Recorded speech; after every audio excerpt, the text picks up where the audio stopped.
क्या हाल है आप लोगों के। आज हम जो है एक्सरसाइज 5.3 स्टार्ट करेंगे। पिछले लेक्चर में हमने 5.2 को डिस्कस किया, तीन फार्मूलों की हेल्प के जरिए हमने इसे सॉल्व किया। तो आज हम जो सॉल्व कर रहे हैं उस टॉपिक का नाम है with the help of quadratic equation, यानी हमें जो क्वेश्चन है क्वाड्रेटिक फॉर्म में गिवन होगा और हम इसे सॉल्व करेंगे। तो चलिए स्टार्ट करते हैं। तो इस इक्वेशन में अगर आप देखें तो क्वाड्रेटिक इक्वेशन में ये एक कांस्टेंट नंबर होता है, यानी हम कह सकते हैं कि a b and c is any constant numbers, और x y और z जो होता है इस इक्वेशन में वेरिएबल्स कहलाते हैं जो यूज होंगे इसमें। तो कांस्टेंट नंबर जो होते हैं वो गिनती के कोई भी नंबर होते हैं, जीरो से हम इसको 1 से स्टार्ट लेते हैं, 1 2 3 एंड सो ऑन। अच्छा, ये नंबर प्लस के भी हो सकते हैं और माइनस के भी हो सकते हैं। तो क्वेश्चंस में हम इसे आपको बताएंगे कि क्वाड्रेटिक इक्वेशन शुरू होती है पावर 2 से, जिसके ऐसा एक्सपोनेंट या ऐसा बेस जिसकी पावर जो है वो 2 हो। ठीक है, तो एक्सपोनेंट और बेस के बारे में हमने चैप्टर 2 में क्लियर किया था कि एक्सपोनेंट पावर को कहते हैं और बेस जो है वो नंबर होता है।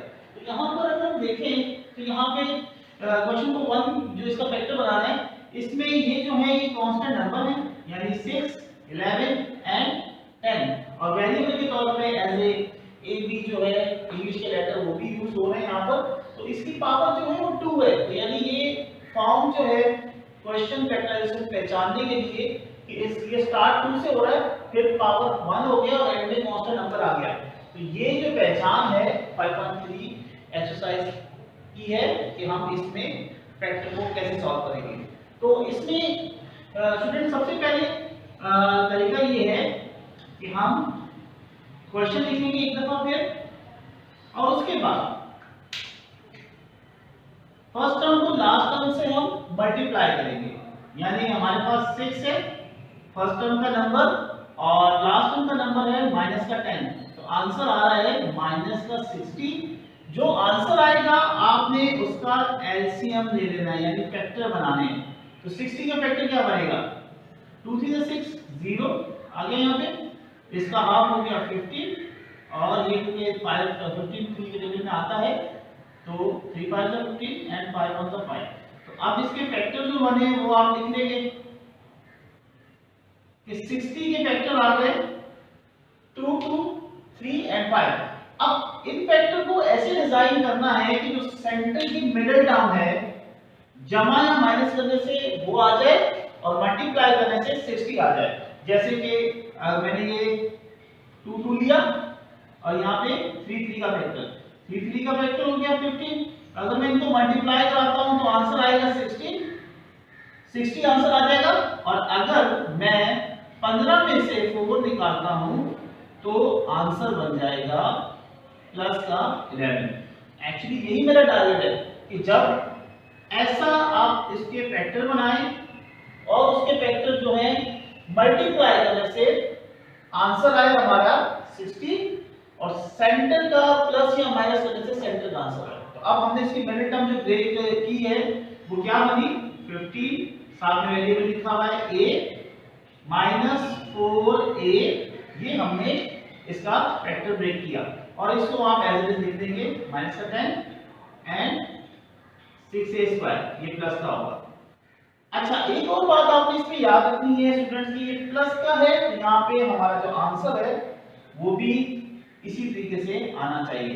अगर मैं इसे मल्टीप्लाई करूं तो ये क्या हो जाएगा, प्लस माइनस माइनस, यानी आंसर साइन के हिसाब से ही हमारा आना चाहिए।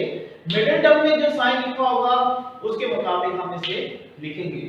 तो यहाँ पे अब इन दोनों में 6 और 15 में कॉमन क्या है, तो इसका तरीका ये है कि अगर आप 6 का टेबल निकालें, ये बनता है 2 3 6 एंड 3 3, यानी दो फैक्टर बन गए।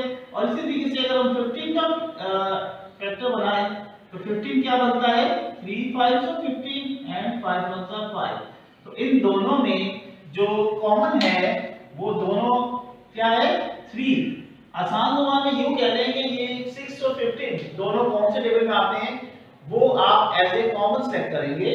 तो यहां पर 6 और 15 का कॉमन क्या बन रहा है 3, और इन दोनों में एक a है और एक a स्क्वायर है, दोनों में क्या कॉमन आ गया a।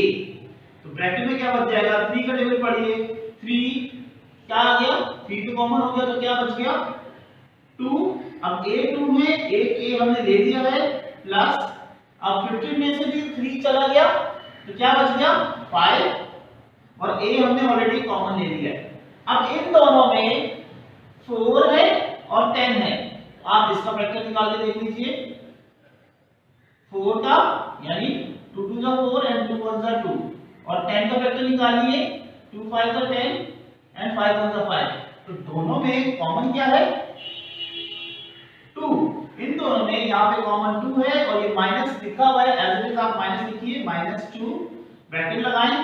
तो अब एक 2 यहाँ से बच गया, आपने 2 लिखा, इसके साथ a आ गया और ये माइनस माइनस क्या हो जाएगा प्लस, और यहां से क्या बच गया 5, तो 2 5 का 10। अब इन दोनों ब्रैकेट्स में यहां पे और यहां पर क्या कॉमन आ गया 2a प्लस 5, यानी ये दोनों ऐसे कॉमन आ गए। तो यहां से बच जाता है 3a और यहां से बचता है -2। ये है इसका फैक्टर, रिजॉल्व इनटू फैक्टर। इस वैल्यू को यानी हमने क्वाड्रेटिक इक्वेशन को सॉल्व कर दिया उसके फैक्टर वाले फॉर्म में। अगर आप इन दोनों को मल्टीप्लाई करेंगे तो आपका यही आंसर आ जाएगा। तो ये है इसका पॉसिबल फैक्टर। एक और एग्जांपल लेते हैं, example number question number 2 solve करते हैं इस एक्सरसाइज का। 25b² - 50b प्लस का 2। तो इसे सॉल्व करते हैं। यहाँ पर सबसे पहले मैंने आपको क्या टेक्निक बताई है कि आप इसके नंबर को इसके फर्स्ट टर्म को लास्ट टर्म से मल्टीप्लाई करें।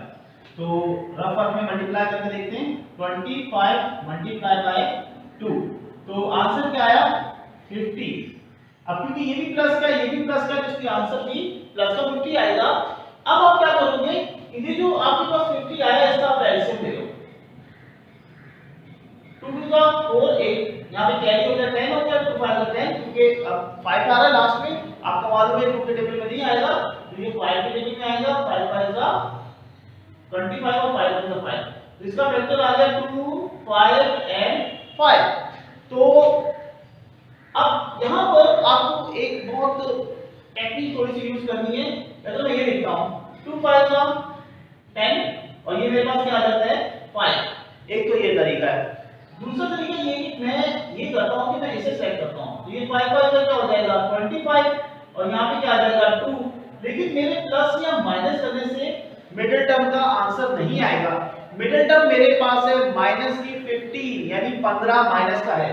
तो फिर मुझे कौन सा पेयर सेलेक्ट करना होगा, ये पेयर ठीक है, ताकि ये क्या हो गया 2 5 का 10 और ये 5। तो अगर मैं इन दोनों को प्लस करूंगा तो आंसर आ जाएगा प्लस का 15, लेकिन मुझे चाहिए माइनस का 15। तो माइनस 15 कैसे आएगा स्टूडेंट्स, माइनस 15 लाने के लिए मुझे इसे भी माइनस रखना होगा, इसे भी माइनस, ताकि क्या हो जाए माइनस का 15। और अगर मैं माइनस के 10 को -5 से मल्टीप्लाई करूंगा तो ये हो जाएगा माइनस माइनस प्लस का 15। तो मेरे पास आपको याद है मैंने बताया कि साइन का बहुत याद रखना है, प्लस का 50 ही आंसर आना चाहिए। तो ये बहुत इंपॉर्टेंट है साइन को सेलेक्ट करना, तो इसलिए ये मैं आपको एक्सप्लेन कर रहा हूं। तो इसका फैक्टर क्या बना स्टूडेंट्स, ऐसे करते हैं, ये मिटाते हैं।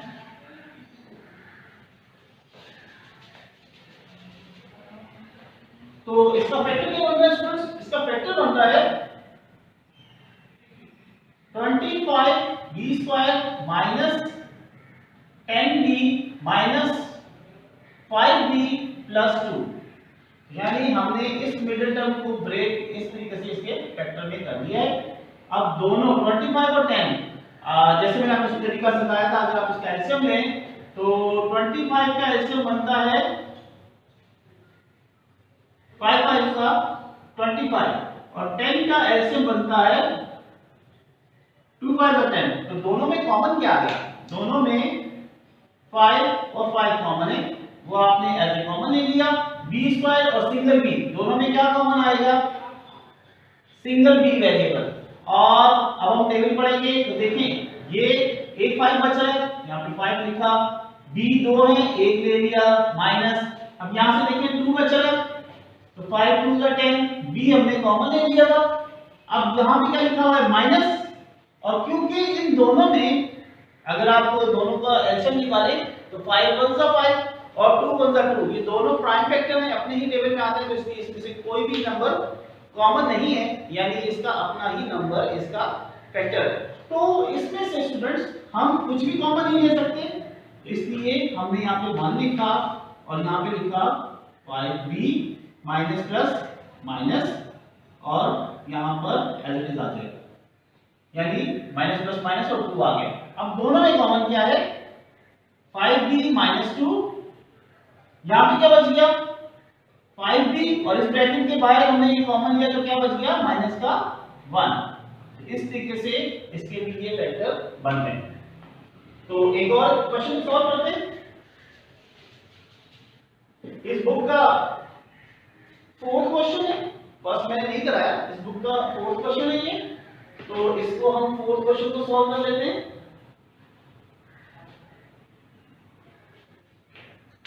4th क्वेश्चन हम इसको यूं देखते हैं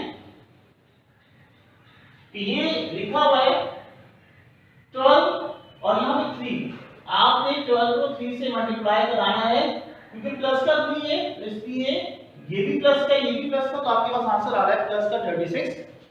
अब आपने इसका एलसीएम लेना है 36 का, 2 8 = 36, 2 9 और 3 3 = 9 and 3 1 = 3। तो इसका फैक्टर क्या बना 2 2 3 and 3। तो हमें सेंटर में क्या नंबर चाहिए, हमें सेंटर में नंबर चाहिए माइनस का 30, माइनस का 13 हमें नंबर चाहिए। तो हम इस हिसाब से इसके फैक्टर पहले बनाते हैं।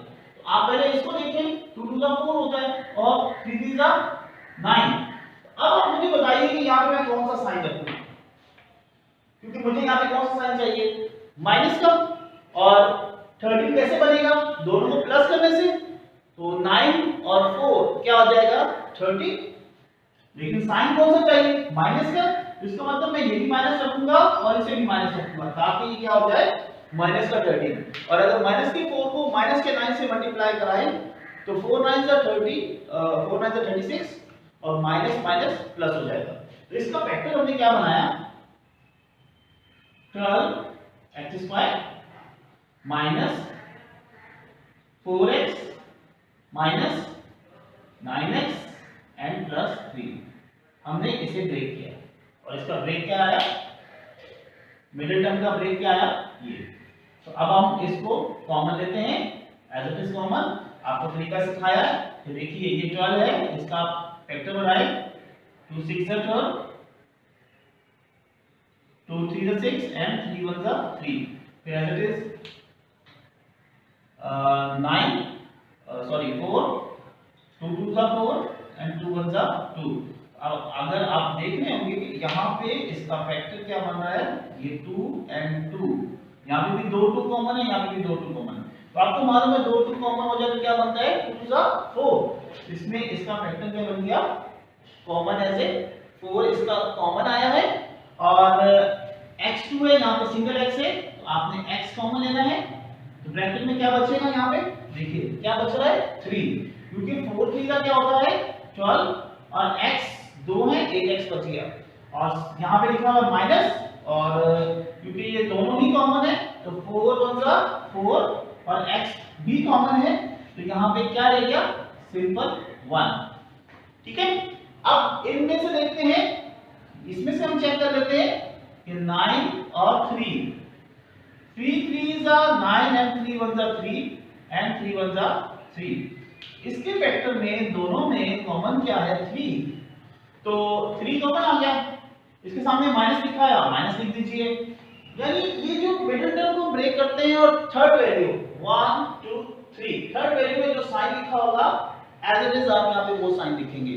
तो हमने ब्रैकेट लगानी है, 3 के पास क्या बचा था 9 में 3 बच रहा है, हम 3 लिखते हैं।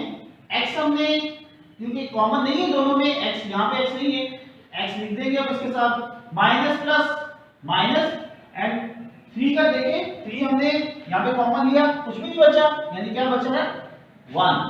तो जब कुछ भी कॉमन नहीं आता तो फिर हम क्या लिखते हैं 1। तो अब हमने इन दोनों में देखना है क्या कॉमन है, 3x - 1 दोनों में कॉमन है और यहाँ पे क्या बच गया 4x - 3। ये इस तरीके से इसका आंसर है। अंडरस्टैंड स्टूडेंट्स, समझ में आ रहा है आप लोगों को? ठीक है, तो हम ऐसे करते हैं कि आप जो है 5.3 एक्सरसाइज के गालिबन इसमें अगर बुक देखें तो बुक में फर्स्ट क्वेश्चन के 6 पार्ट हैं, सेकंड क्वेश्चन के 3 पार्ट हैं, थर्ड क्वेश्चन के भी 3 पार्ट हैं और फोर्थ क्वेश्चन के भी 4 पार्ट हैं। तो मैं आपको बोर्ड पे फर्स्ट क्वेश्चन के जो है 6 पार्ट सॉल्व करवा रहा हूँ, बाकी सेकंड क्वेश्चन मैं आपको टास्क देता हूँ। कोई भी अगर आपको इस हवाले से कुछ समझना है तो आप जरूर ग्रुप में डिस्कस कर सकते हैं। तो अब हम लेते हैं इसके नेक्स्ट पार्ट, उसे सॉल्व करते हैं। वीडियो के थ्रू आप इसे कॉपी कर सकते हैं, ठीक है? तो हम नेक्स्ट पार्ट इसके लेते हैं।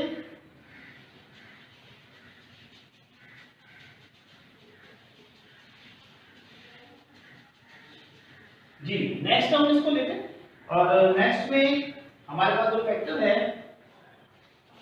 बनाना है हमने इस एक्सप्रेशन का, इसका 5 क्वेश्चन है 5x²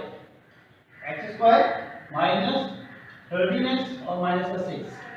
तो पहले आप इसको मल्टीप्लाई करते हैं।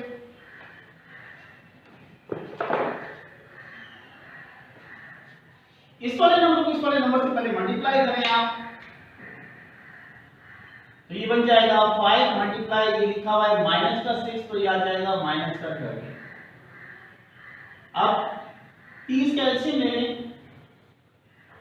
यानी फैक्टर बना लें। 15 मुझे टेबल में नहीं आता।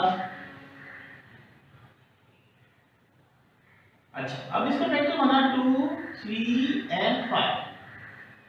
सेंटर का नंबर जो है वो मुझे चाहिए माइनस का 13, जबकि यहाँ पे देखें सेंटर का नंबर माइनस का 13 है, लेकिन फैक्टर दोनों के जो है वो डिफरेंट है।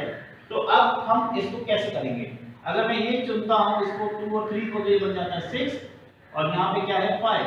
लेकिन अगर मैं इसको प्लस या माइनस करूं तो मेरा सेंटर वाला रिक्वायर्ड आंसर नहीं आएगा, बल्कि क्या आएगा 11। तो अब क्या करें, ये तो मामला खराब हो गया। इसका मतलब अब हमें दूसरा पेयर बनाना होगा। हम इस पेयर को सेलेक्ट नहीं करते, हम इन दोनों को सेलेक्ट करते हैं। तो ये 2 आ गया और 3 5 का 15। तो मेरे पास एक ऑप्शन है प्लस या माइनस करने का। अगर मुझे चाहिए माइनस का 30 तो मैं क्या करूंगा, इसे मैं प्लस का रखूंगा और इसे मैं माइनस का रखूंगा, ताकि आंसर क्या है माइनस का 30। आपको मालूम है कि जब प्लस माइनस जब भी माइनस होता है तो 2 डिफरेंट साइन होते हैं, वही आपस में माइनस होते हैं। तो यहाँ पे माइनस का 15 है, प्लस का 2 है, तो आंसर क्या आएगा माइनस का 13। ठीक है, तो अगर 2 को माइनस के 50 से मल्टीप्लाई करें तो तब क्या आता है 15 2 30 और प्लस माइनस माइनस आ जाएगा। तो इसका मतलब सेंटर का फैक्टर क्या बना, सेंटर का फैक्टर बन गया, किसी को भी आगे लिख सकते हैं आप। चलिए मैं 15 को सेलेक्ट करता हूं, माइनस के 15 को पहले लिख लेते हैं और प्लस के 2 को हम बाद में लिख लेते हैं।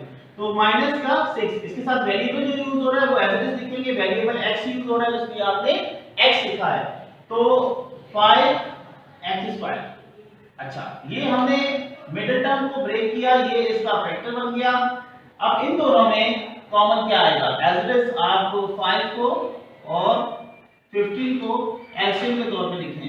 5 1 जा 5, 5 3 जा 15 और 3 1 जा 3। तो दोनों में जो कॉमन है वो क्या है, कॉमन फैक्टर क्या है 5 दोनों में है। तो यहाँ पे लिखेंगे 5x2 और सिंगल x है, x आ जाएगा। तो ये यहाँ पे क्या बच गया सिंगल x। ठीक है, ये देखिए यहाँ पे 5 में कुछ भी नहीं बचा। अब 15 की बारी, 15 में क्या बच रहा है 3, आपने 3 लिखना है, x हमने कॉमन लिया, सेंटर में क्या आ जाएगा माइनस। अब इन दोनों में यानी दोनों 2 और 6 कौन से लेवल में आते हैं, वेरी गुड, 2 3 जा 6, यानी 2 में टेबल में आते हैं। यहाँ पे प्लस का 2 आपने लिखा और x लिख देना है, प्लस माइनस माइनस 2 3 जा 6। अब इन दोनों में x माइनस 3 कॉमन है और यहाँ पे बच रहा है 5x प्लस का 2। ये हमारा रिक्वायर्ड आंसर है। ठीक है स्टूडेंट्स, अब हम इसका एक लास्ट क्वेश्चन एक और सॉल्व कर लेते हैं। क्वेश्चन नंबर है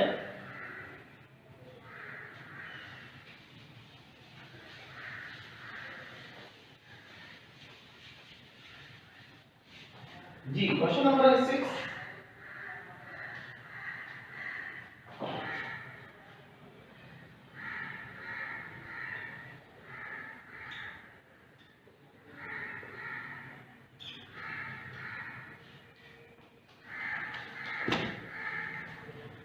सबसे पहले रूल वही है, फर्स्ट टर्म को लास्ट टर्म से मल्टीप्लाई कराएंगे।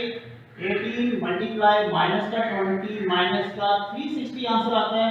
अब आपने इसका एलसीएम लेना है।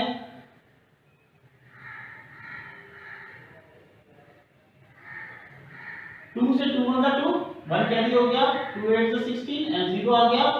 फिर इसका हाफ 90, फिर इसका हाफ 45, क्योंकि 5 आ गया, ये 3 के टेबल में आएगा। 3 1 जा 3 और 3 5 जा 15 एंड 3 5 जा 15 एंड 5 1 जा 5।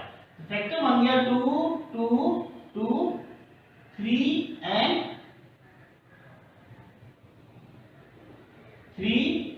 5।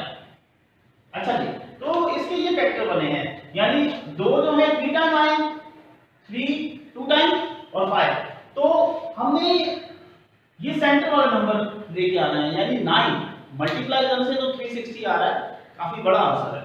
लेकिन सेंटर का नंबर बहुत छोटा है, मिडिल टर्म बहुत छोटी है, तो कैसे करेंगे? तो अब आप ये देखिए, यहाँ पर अगर मैं ये एक पेयर बनाता हूँ तो ये 2 2 का 4 4 2 का 8 आ जाएगा। और अगर मैं यहाँ से एक पेयर बनाता हूँ 3 5 का 15 हो जाएगा। अब सेंटर का जो 3 नंबर है ये किसके साथ जाएगा? क्या ये इधर आना चाहिए या इधर आना चाहिए? ठीक है, तो यहाँ पे हम एक ट्रिक यूज करते हैं कि अगर मैं इसको 15 के साथ लिखता हूँ तो ये हो जाएगा 45। अगर मैं इस वाले 3 को इसके साथ लिखता हूँ तो ये हो जाएगा 24। ठीक है, तो इसका मतलब ये अगर इसके साथ रहने देते हैं ये 3 को, तो 45 में से हम जब 8 निकालेंगे तो हमारे पास आंसर 9 नहीं आता, हमें 9 चाहिए। तो फिर हम क्या करेंगे? हम इस 3 को इसके साथ भेजेंगे 8 के साथ, ताकि ये नंबर बन जाए 8 3 24 और ये 15। अब मुझे 9 चाहिए, 9 के लिए क्या करूंगा? यहाँ पे प्लस का 9 चाहिए मुझे, तो क्या करूंगा? मैं इसे प्लस रखूंगा और इसे माइनस। तो 24 में से जब 15 निकालते हैं तो प्लस का 9 आता है। तो इस तरीके से हम बड़े क्वेश्चन की फैक्टराइजेशन को भी ऐसे सॉल्व कर लेते हैं। तो स्टूडेंट्स, अब इसका जो आंसर है, पहले क्वेश्चन एक दफा फिर से लिख लें और अब इसको हमने जो फैक्टर बनाया, मिडिल टर्म को हमने ब्रेक किया, तो हमने 24y minus 15y and minus का 20 बनाया। तो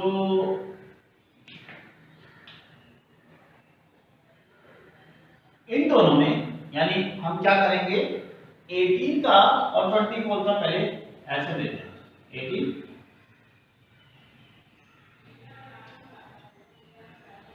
और 24।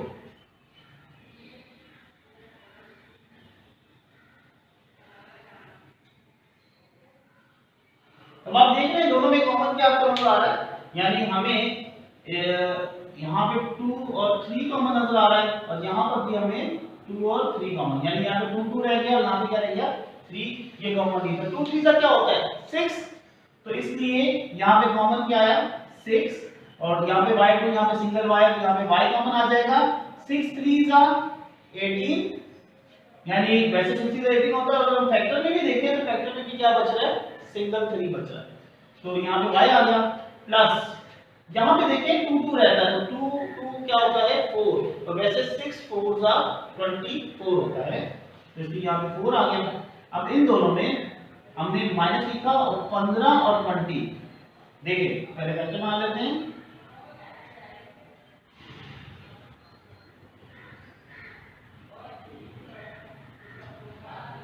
ठीक है, देखिए हमने इसका फैक्टर बनाया, इसी तरीके से हम 15 का भी फैक्टर बना लेते हैं। अब आप देखिए इसमें दोनों में कॉमन क्या है, ये दोनों कौन से लेवल में आ गए, 5 के लेवल में। ठीक है, 5 के लेवल में, जैसे दोनों में 5 कॉमन आ गया, तो 5 के अगर हम 15 में देखें तो क्या बच रहा है 3, तो 5 3 तो 15 होता है, और साथ में y लिखा, माइनस और माइनस हो जाएगा प्लस, और यहाँ पे 2 2 बच रहा है, 2 2 का क्या होता है 4, और 5 4 का 20 होता है। तो इन दोनों में अब कॉमन क्या है, 3y प्लस 5 और 6y माइनस का 15। इस तरीके से आंसर आ गया। तो आई होप कि स्टूडेंट्स आज की क्लास आपको समझ में आई होगी, और प्रैक्टिस बहुत ज़रूरी है मैथ्स को सीखने के लिए। तो जो मैंने प्रीवियस वीडियो भेजी थी उसमें भी थोड़ी सी मुश्किलात है, क्योंकि मैंने 3 टाइप्स सॉल्व की, और आज के क्वेश्चन में हमने एक क्वेश्चन के 5 पार्ट सॉल्व किए। बाकी सेकंड क्वेश्चन आपके पास होमवर्क है, तो आप इसे ट्राई करें, और कमेंट्स बॉक्स में जाके मुझे ज़रूर बताइएगा कि अगर कोई मुश्किलात आई हैं तो उसका सलूशन हम आपको दे सके और सॉल्व कर सके। अपना बहुत ख्याल रखिएगा। खुदा हाफ़िज़।